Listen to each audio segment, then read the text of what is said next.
Si Raisa, tinawagan mo? Kuya, nagkahingi na naman ng sako. Ano yung patalo? May sako doon na. Sinabi ko na.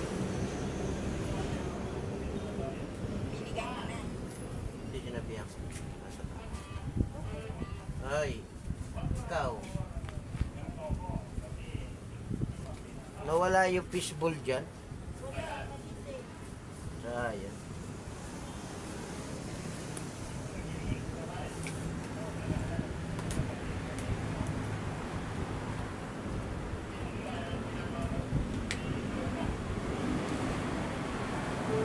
Ayan, good morning sa ating mga viewers, silent viewers. Ayan, dito pa tayo sa may Dolomite. Update ulit natin itong Manila Bay, ano, ngayong morning, araw po ng Sunday. Ayan, good morning sa ating mga viewers, silent viewers. Magandang umaga po sa ating lahat.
Good morning, good morning. Ayan po yung ating Manila Bay update. Ayan, magandang umaga po sa ating lahat. Ayan, malinis na naman guys, no? At sama-sama tayo sa maglilinis. Good morning sa ating mga Stereo Ranger, sa ating mga security guard, sa ating mga kapulisan. Magandang umaga po, happy Sunday sa ating lahat. Ingat pa rin tayo, no, sa ating panahon, pagmasid po tayo. At ay pag-pray naman natin yung ating mga kababayan, lalo na yung mga nasalanta ng bagyo. Pagdasal natin sila makaahon uli sa kanilang lugar, yung kanilang mga pananim, ano? At talagang doon talaga nag-ano yung bagyo, no, sa probinsya. Dito naman sa Manila, ano lang, hangin, pero yung ulan hindi masyadong malakas.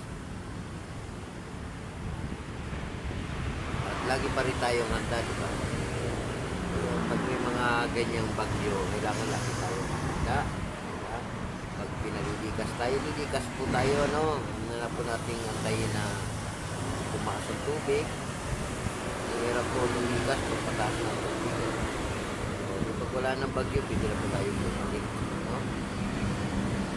Para lang po sa ating safety, ano, sa ating mga senior, no? Sa ating mga kids, diba? At sa ating rin mga sarili, no?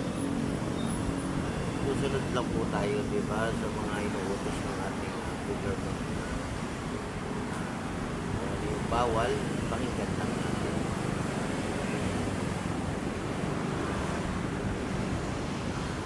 Ayan, good morning po, good morning. Kaya mag-iingat po tayong lahat at lagi po tayong mananalangin at mabuhay po tayo ng mapayapa, no, sa ating bansa. God bless everyone. Bye-bye.